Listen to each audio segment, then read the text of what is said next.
అని రండి, లోకము పుట్టినది మొదలుకొని మీ కొరకు నా తండ్రి సిద్ధపరిచిన రాజ్యమును మీరు స్వతంత్రించుకోండి అని పిలిచాడు అనమాట అండి వాడు. నిజంగా ఎంత బ్యూటిఫుల్ అండి ఇది. అసలు ఇది చిన్న విషయం కాదండి. అయితే ఇంకోటి ఏంటంటే వాళ్ళ గురించి మాట్లాడినప్పుడు లాస్ట్కి వచ్చేస్తే మీకు ఒక వచనం ఉంటుంది. ఆ 25వ అధ్యాయంలో లాస్ట్ వచనం చూడండి. మీరు నిత్య శిక్షకును నీతిమంతులు నిత్య జీవములకు పోవును. ఎడమ వైపు ఉన్న వాళ్ళు నిత్య శిక్షకి వెళ్ళారట.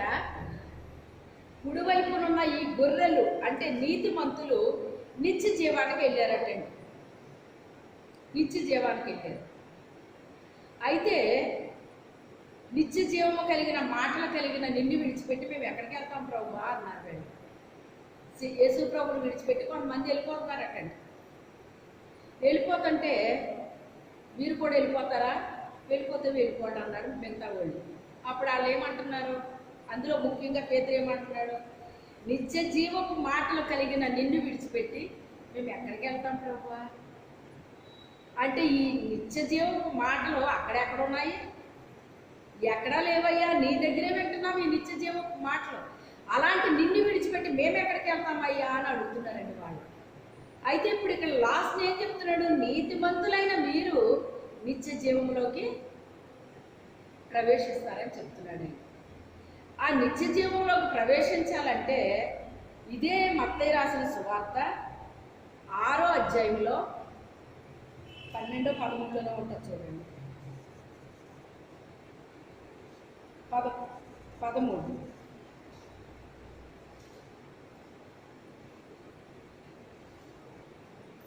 కనిపించిందా? 7వ అధ్యాయం 7, 13. ఇరుకు ద్వారమున ప్రవేశించుడి, నాశనమునకు పోవు ద్వారము వెడల్పును, ఆ దారి విశాలమై ఉన్నది, దాని ద్వారా ప్రవేశించువారు అనేకులు. జీవమునకు పోవు ద్వారము ఇరుకును, ఆ దారి సంకుచితమై ఉన్నది, దాని వదకుని వారు కొందరే.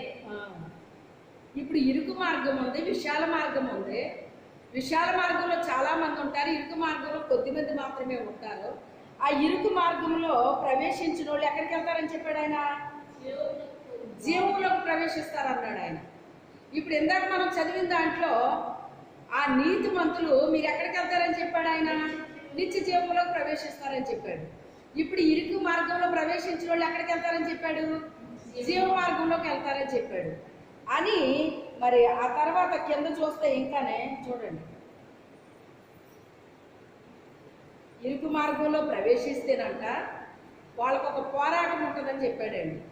ఇరుకు మార్గంలోకి వెళ్ళినోళ్ళకి ఏముంటుందంట? పోరాటం ఉంటుందటండి. ఏ పోరాటం ఉంది వాళ్ళకి? ఇది ఎఫెసీయులు రాసిన పత్రిక 6వ అధ్యాయం 12వ వచనంలో ఏమని చెప్తున్నాడంటే, ఏలయనగా మనం పోరాడినది శరీరులతో కాదు కానీ ప్రధానులతోనూ అధికారులతోనూ ప్రస్తుత అంధకార సంబంధులకు లోకనాథులతోనూ ఆకాశ మండలమందున్న దురాత్మల సమూహములతోనూ. అది అర్థమైందా? ఇప్పుడు ఇన్ని పోరాటాలు ఉంటాయి ఇక్కడ. ఇరుకు మార్గంలో ప్రవేశించడం బాగానే ఉంటుందండి. అంటే ప్రవేశించాలనుకుంటాం, అది మన ఇష్టం. అది విశాల మార్గంలోకి వెళ్ళిపోవాలంటే మన ఇష్టం వచ్చినట్టు ప్రవర్తించవచ్చు, జీవించవచ్చు. ఇంకా మనల్ని అడిగేవాళ్ళు ఉండరు, ఇంకేది ఉండదు, ఇంకే భయం ఉండదు. ఇంకా ఏదైనా ఫ్రీగా చేసుకుంటారన్నమాట. మా బంధువుల్లో కొంతమందితో ఇలాంటి ఇబ్బందులు మేము చాలా ఎదుర్కొన్నామండి. మా పిల్లల్ని చేయమని అలాంటి పనులు మా పిల్లలు మేము చేయమన్నారు అలాగా. మరి అలాంటప్పుడు ఎంత పోరాటం ఉంటుందండి వాళ్ళతో. మాకు చాలా పోరాటాలు వచ్చేసినాయండి వాళ్ళకి మాకు. నామకార్థ క్రైస్తవులకి నిజ క్రైస్తవులకి చాలా పోరాటాలు ఉంటాయండి. వీళ్ళు వాళ్ళతో ఏకీభవించలేదు. ఏకీభవించకపోతే వాళ్ళు ఊరుకోరు. వాళ్ళ క్రైస్తవులండి. ఏ క్రైస్తవులు? వెలుగులేని క్రైస్తవులు. వెలుగు బిడ్డలు వేరు, చీకటి బిడ్డలు వేరు. మేము క్రైస్తవులుగా అంటున్నారు, ఏ క్రైస్తవులాగా? యేసయ్య అనే వెలుగు లేని క్రైస్తవులు. యేసయ్య లేని జీవితాలు వాళ్ళ ఇష్టం వచ్చినట్టు ఏదైనా చేసుకోవచ్చు. ఇక అన్నిటికీ వాళ్ళకి ఏ తేడా ఉండదండి అంట. వెచ్చల విడిగా చేసుకుంటారు అన్నిటికన్నీ. భయం ఉండదు, దైవ భయం ఉండదంట. దేనికి భయం ఉండదండి. హ్యాపీగా ఉంటారన్నమాట. అదే సంతోషం అనుకుంటారు. అది నిజమైన సంతోషం కాదది. నా సంతోషాన్ని మీకు ఇస్తాను, నా సంతోషాన్ని మీకు ఇస్తాను, నా శాంతిని మీకు ఇస్తాను. ఒరిజినల్ది దేవుడి దగ్గర ఉంటుంది తప్ప లోకంలో లేదండి. ఒరిజినల్ది లోకంలో ఏముందండి? లోకాశ, శరీరాశ, నేత్రాశ, జీవపడము ఇవి తండ్రి వల్ల పుట్టినవి కాదని చెప్పేశారు కదా ఆయన. కానీ ఈ యొక్క నామకార్థ క్రైస్తవులు అవే అవలంబిస్తారు అన్నమాట అండి. వాళ్ళకి ఇష్టం అలాంటివి చేయడం అంటే చాలా ఇష్టం. ఆలోచనలకి అన్యుల దగ్గరికి వెళ్తారండి. ఆలోచనకి దేవుడి దగ్గరికి వెళ్ళాలి మనం. దేవుడితో సంబంధం ఉన్న వాళ్ళతో వెళ్ళాలి మనం. వాళ్ళ దగ్గరికి వెళ్ళాలి మనం. వాళ్ళకి దేవుడికి రిలేషన్ ఉంది కనుక వాళ్ళ దగ్గర నుంచి మనకి కాస్త మంచి ఆలోచనలు వస్తాయి. అంతే తప్ప అన్యుల దగ్గరికి వెళ్తే వాళ్ళు ఏం చెప్తారు? మనకి వాళ్ళకి సంబంధించినవి చెప్తారు.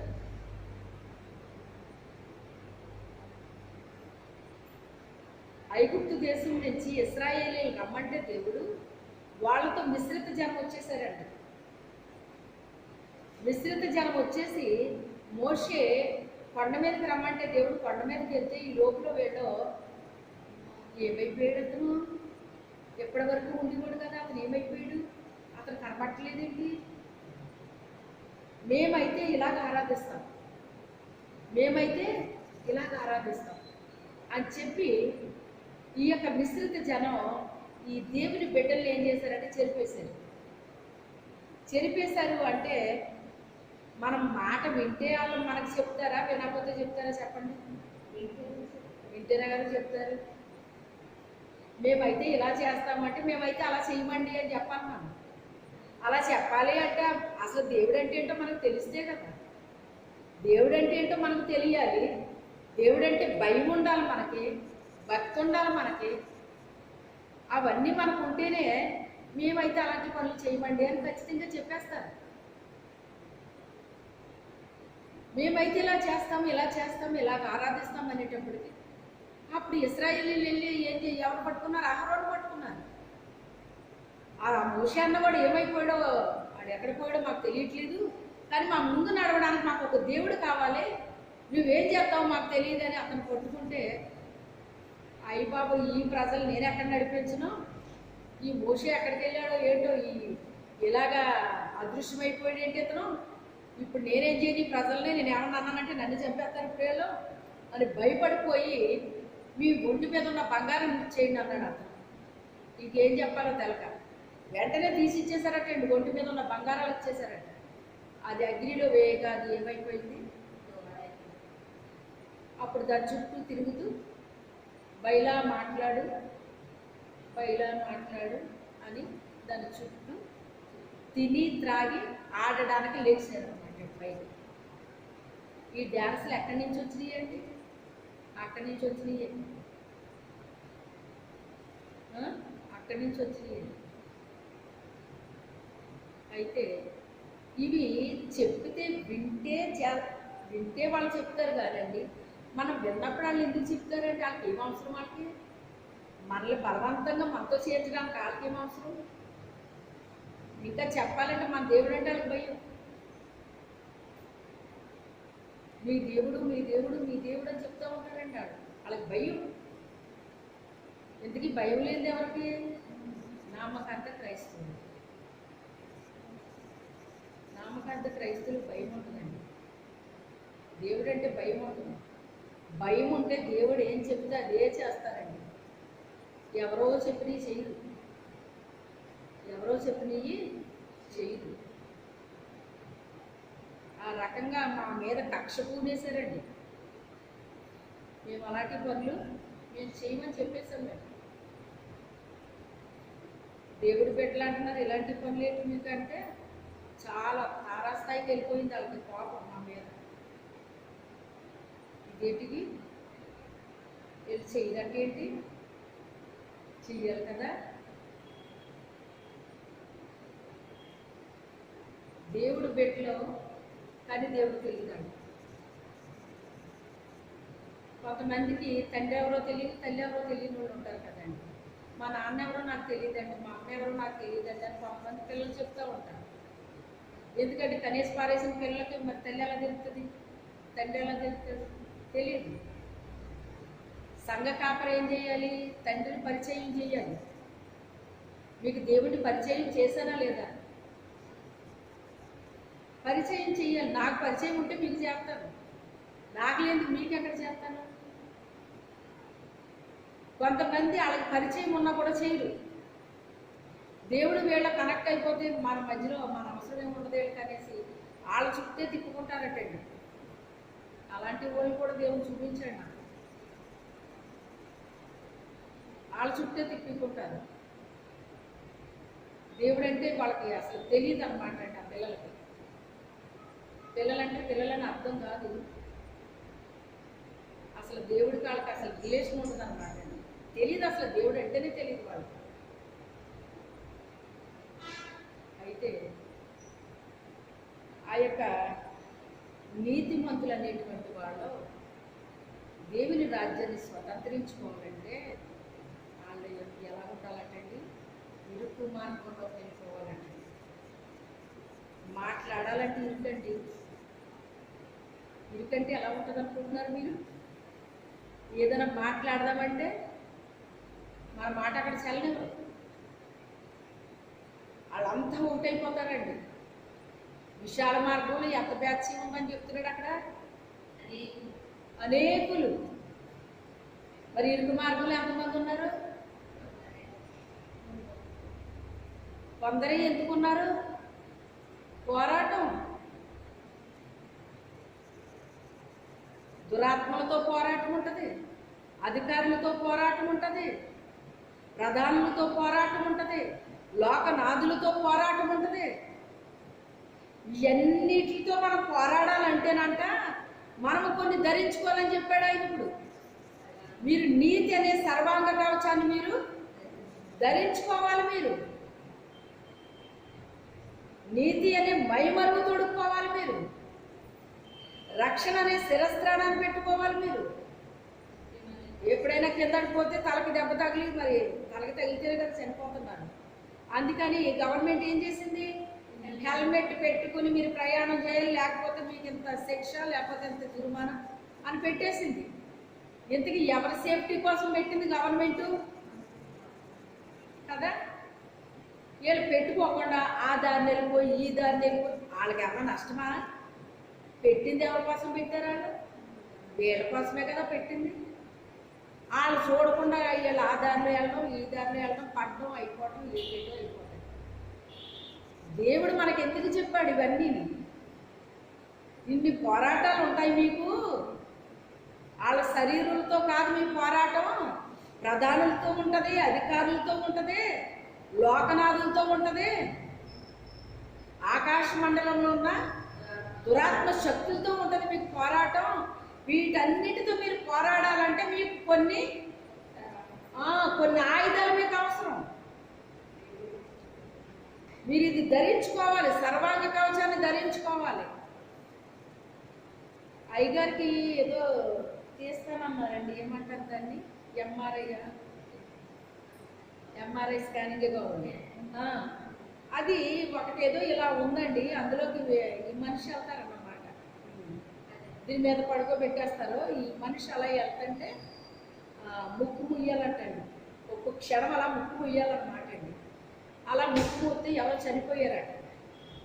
చనిపోతే వీళ్ళు ఏం చేశారంటే అప్పటి నుంచి నీ మనిషి మీరు ఇలా చంపేసని మనిషిని మరి వీళ్ళ మీద పడతారు కదా వాళ్ళు. అందుకని వాళ్ళు అప్పటి నుంచి ఆ యొక్క పేషెంట్ తాలూకు మనిషిని అక్కడ పెడుతున్నారన్నమాట అండి. పెట్టి ఇప్పుడు అయ్యగారికి నన్ను తీసుకెళ్ళి ఆయన ఇలా వస్తారన్నమాట. అక్కడ వస్తారనగా తల దగ్గర నేను నిలబడాలన్నమాట. అంటే ఇలా ఉంది, అది రౌండ్గా ఆర్చ్ టైప్లో ఉంది. అందులోంచి ఇలాగ వచ్చేటప్పుడు నన్ను అక్కడ నిలబెట్టి అక్కడ ఒక శబ్దం వస్తుంది అనమాట. ఏదో ఒక శబ్దం వినపడేలాగా మనకి శబ్దం వస్తుంది. ఆ శబ్దం రాగానే మీరు ఒక క్షణం అలా ముక్కు పట్టుకోండి, అంతే, మీరు ఏం చెయ్యొద్దు. ఒక్క క్షణం అంతే, వెంటనే అది వచ్చేస్తుంది, స్కానింగ్ వచ్చేస్తుంది అన్నారండి. బాబోయ్ నాకు భయం అండి అంటే, లేదమ్మా పర్వాలేదు, ఏం కాదు, ఒక్క క్షణమే అలా పట్టుకుని అలా వదిలిందంటే అన్నారు. ఆ మాత్రం దానికి నాకు ఒక యాప్రాన్ లాంటిది ఇచ్చారనమాట అండి. ఆ లోపలికి వెళ్ళడానికి ఒక యాప్రాన్ లాంటిది ఇచ్చారు. మీరు ఇలా చేతితో తీసుకుంటున్నాను, 2 చేతులతో తీసుకోండి అంటున్నారు. 2 చేతులతో ఎందుకు అని నేను అనుకుంటున్నానండి. అది ఇలా పట్టుకుంటే ఎన్ని కేజీలు ఉందో తెలుసా? చాలా వెయిట్ ఉందండి అది.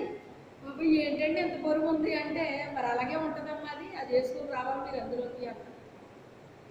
మరి అందులో ఏముంటుందో నాకు తెలియదండి, ఏంటంటో ఉన్నాయి దానికి. అది ఒక కోట్ లాగా ఉంది, దానికి ఏంటో ఉన్నదనమాట అండి, అమర్చారు దానికి ఏంటో ఒక అల్లిక లాంటిది అమర్చారు అనమాట అండి దానికి. అది చాలా బరువు ఉందన్నమాట అండి, కొన్ని కేజీలు ఉంటుంది అది. అది వేసుకోలేకపోయాను నేను ఎందుకని. అది వేసుకుంటే కానీ ఆ రూమ్లోకి వెళ్ళకూడదటండి. చూసారా? ఇప్పుడు ఈయన ఏమి చెప్తున్నాడు మనకి, ఒక సర్వాంగ కవచం కావాలంటున్నాడు ఈయన. ఎందుకు కావాలంటారా? వాటిని మీరు జయించడానికి. ఇవన్నీ మీ మీదకి పోరాటానికి వస్తాయి. అధికారులు వస్తారు, లోకనాథులు వస్తారు, అంధకార సంబంధం అదుగు లోకనాథులు వస్తారు, ఆకాశ మండలంలో దురాత్మ శక్తులు వస్తాయి, ప్రధానులు వస్తారు. వీటన్నిటిని మీరు జయించాలంటే మీరు సింపుల్గా మీరు కలిగి ఉండాల్సింది ఏంటి అంటే, ఒక సర్వాంగ కవచాన్ని, నీతి అనేటువంటి సర్వాంగ కవచాన్ని మీరు ధరించుకోమన్నాడండి. తర్వాత రక్షణ అనేటువంటిది ఒక శిరస్త్రాణంగా పెట్టుకోవాలి మీ తలపై. ఎందుకంటే మాకు తల మీద కొడతాడండి దెబ్బ. తల మీద కొట్టడం అంటే ఏంటి? తల మీద కొట్టడం అంటే ఏంటండి? దెబ్బ కొడితే చాలా డేంజర్ అన్నమాట. తల మీద దెబ్బ కొడితే ఏంటి? డేంజర్ అన్నమాట అండి. అందుకని సాతానుడు మన తల మీద కొడతాడనమాట అండి దెబ్బ. అందుకే ఏముండాలంటే మన తలకే రక్షణ అనేటువంటి శిరస్త్రాణం మీరు ధరించుకోవాలి. అంటే తలకి సేఫ్టీ అనమాట. మన తలకి తల అనగానే తలంపులు, ఆలోచనలు ఇవన్నీ ఇక్కడే కదా మనకు బయలుదేరేది. ఇవన్నీ ఇక్కడ బయలుదేరుతాయి. అందుకని వాటి విషయంలో మనం జయం పొందుకోవాలన్నమాట. వాటి విషయంలో జయం పొందుకోవాలి. అందుకని తలకి హెల్మెట్ లాగా ఈ రక్షణ అనేటువంటి శిరస్త్రాణాన్ని ధరించుకోండి. తర్వాత నడుముకి సత్యం అనే తట్టి ఒక బెల్ట్ లాగా అది పెట్టుకోవాలి మీరు. తర్వాత నీతి అనే ఆ తర్వాత విశ్వాసం అనే డాల్ను పట్టుకోండి. యుద్ధం చేసేటప్పుడు డాల్ ఉంటుందండి, ఇలా రౌండ్గా ఉంటుందండి. ఆ రౌండ్గా ఉన్నదాన్ని ఇలా పట్టుకోవాలన్నమాట. ఎందుకు అంటే అవతల వ్యక్తి మన మీద యుద్ధానికి వచ్చినప్పుడు అతను ఉపయోగించే ఖడ్గం మనకి తగలకుండా ఈ డాల్ను మనం ఇలా కాపాడుకుంటాం, మనల్ని మనం కాపాడుకుంటాం అన్నమాట అండి. దాన్నే విశ్వాసం అనే డాలు అన్నాడు ఆయన. ఈ విశ్వాసానికి పెట్టిన పేరేంటి? డాలు. విశ్వాసం ఉండాలి మనకి. ఈ విశ్వాసం మనకు ఉంటే మనం కాపాడుకుంటాం, మనల్ని మనమే ఏం చేసుకుంటాం? కాపాడుకుంటాం అన్నమాట అండి. ఒకప్పుడు నాకు చాలా ఇబ్బందిగా ఉండేదండి. మా ఊళ్ళో అందరితో కూడా ఏ మాట మాట్లాడితే ఆ మాటలో ఇరికించేస్తారేమో అని, వాళ్ళ మనసులో నొప్పించబడతాయేమో అని ఇలా చాలా ఇబ్బంది పడిపోయేదానండి నేను. అయితే దేవుని స్తోత్రం, ఈ రోజు నా భయాలన్నీ నాలోంచి పోయినాయి. హల్లెలూయా. అవన్నీ పోయినాయండి. ఎటు నుంచి ఎటు పోయినాయో నాకు తెలియదు అనమాట. ఇప్పుడు దేనికి ఏం చెప్పాలో కూడా ఇంకా నాకు అసలు నా నోటిని ఆయన మాటలు వచ్చేస్తున్నాడు అంతే. ఇక భయం పోయిందండి. ఇంకా ఎటు నుంచి పోయిందో నాకు తెలియదు అన్నమాట. ఇక అలా ఫీల్ అవుతారేమో, అవన్నీ పోయినాయండి. ఇంకా అంటే ఏమొచ్చింది ఇప్పుడు? విశ్వాసం అనే డాలును పట్టుకున్నాను కనుక ఇప్పుడు ఏం చేస్తున్నాను దాన్ని నేను? దుష్టుడు ఏం చేస్తాడు? అవతల వాళ్ళలో నుంచి మనతో పోరాడుతూ ఉంటాడండి. పోరాడినప్పుడు అది మనకి తగలకుండా, మనం గాయపరచబడకుండా, మన అవయవాలు పోకుండా మనమే ఏం చేసుకోవాలి, దాన్ని కాపాడుకోవాలన్నమాట. విశ్వాసం అనే డాలుని పట్టుకోండి. ఎందుకంటే దుష్టుడు అగ్ని బాణాలు వేస్తాడు. అగ్ని బాణం వేస్తే మరి మనం కాలిపోవండి. దాన్ని ఆర్పడానికి మీరు శక్తిమంతులు అవ్వాలంటే మీ దగ్గర విశ్వాసం అనే డాలు ఉండాలన్నమాట. ఈ విశ్వాసం ద్వారా వాడు విడిచిపెట్టిన అగ్నిని మనం ఏం చేస్తామంటే ఆర్పేస్తామంటండి. అది ఆరిపోద్దండి. ఈ విశ్వాసానికి అది తగిలితే, ఈ డాలుకి తగిలితే అది ఆరిపోద్దంటండి. చాలా విచిత్రంగా ఉంది కదా. సమాధాన సువార్త అనే జోడు తొడుక్కోమన్నాడు. సిద్ధ మనసు అనే సమాధాన సువార్త అనే జోడు తొడుక్కోండి. ఆత్మీయ ఖడ్గాన్ని కలిగి ఉండండి అన్నాడు. వాక్యం అనేటువంటిది మన హృదయాలు ఎలా ఉండాలట? ఆత్మ ఖడ్గం అంటండి. అది వాక్యం అనేటువంటిది ఎటువంటి ఖడ్గము కంటే అది వాడి కలిగి ప్రాణాత్మ దేహంలోకి మూలుగుల్ని విభజించగలిగినంత శక్తి కలిగిందండి వాక్యం అంటే. చచ్చిపోయిన వాళ్ళు కూడా బ్రతికించిందా లేదా? మరి ఎలా బ్రతికారు మీరు? వాక్యానికి అంత శక్తి ఉంది. జీవము లేని వాళ్ళకి కూడా బ్రతికించేస్తుందండి వాక్యం. నీటి వాసన తగలగానే చెట్టు చిగిరించేస్తుందటండి. ఎన్నో ఎప్పుడో మాట్లాడుకున్నాం, ఉదయం అనుకుంటానండి. ఆ చెట్టు చచ్చిపోయింది అనుకున్నామండి. మొన్న ఆ వర్షానికి అది చచ్చిపోయింది, ఇంకా అయిపోయిందని పని అనుకుంటే అది పువ్వులే పూసేసింది. మేరీ గారితో చెప్తే అవునమ్మా నిజమే చచ్చిపోయినట్టు అయిపోయింది, ఇది ఈ వర్షానికి గోలి బతికేసింది అంటున్నాను. నీటి వాసనకు బతికేస్తుందటండి. చచ్చిపోయిన చెట్టు అయినా కూడా ఏమవుతుందంట, నీటి వాసన అంటే నీరు తగలగానే దానికి దేవుని యొక్క వర్షం ఎప్పుడైతే దాని మీద కురిసిందో అది బ్రతుకుతుందటండి. నరపుత్రుడా ఇది బ్రతకగలదా అంటే నాకేం తెలుసయ్యా, నీకే తెలుసు అన్నాడు. అయితే ప్రవచనం ఎత్తి మాట్లాడన్నాడు, ప్రవచించాడు, బ్రతికేశాడు. ఎలా జరిగింది ఇది? దేవుడు తన శక్తితో తన బిడ్డలు నింపేస్తాడండి. నింపేసినప్పుడు ప్రవచనం ఎత్తి మేము మాట్లాడుతుంటే కార్యాలపై జరుగుతూ ఉంటాయన్నమాట. ఇవన్నీ మీరు కలిగి ఉండండి, అప్పుడు మీరు వాళ్ళని జయిస్తారు. ఇది సీక్రెట్ అన్నమాట. ఈ జయించిన వాళ్ళకే ఇప్పుడు ఎక్కడ ఉందంటే ప్రవేశం, మనకి రండి మీకోసమే సిద్ధపరచబడింది, దాన్ని మీరు స్వతంత్రించుకోండి అన్నాడు. చాలా మంది అనుకుంటారు దేవుని రక్తంలో కడగబడ్డాం కదా అంతే మనం స్వతంత్రించుకుంటాం పరలోకంలో అనుకుంటాం. మరి ఇదంతా ఏమో చేస్తారు? మరి ఇదంతా లేదా? అదొక్కటే అయితే ఇంక ఇదంతా రాయబడింది. ఇంకా మరి ఇదంతా రాయబడింది కదా. ఇరుగు మార్గంలోకి వెళ్ళాలి, వీళ్ళందరితో పోరాడాలి, ఆ తర్వాత మనకి ఆ రాజ్యంలో ప్రవేశం దొరుకుతుంది అన్నాడు. నిత్య జీవంలోకి ప్రవేశం దొరుకుతుంది అన్నాడు. ప్రార్థన చేసుకున్నాం. మోకరించింది ఎవరు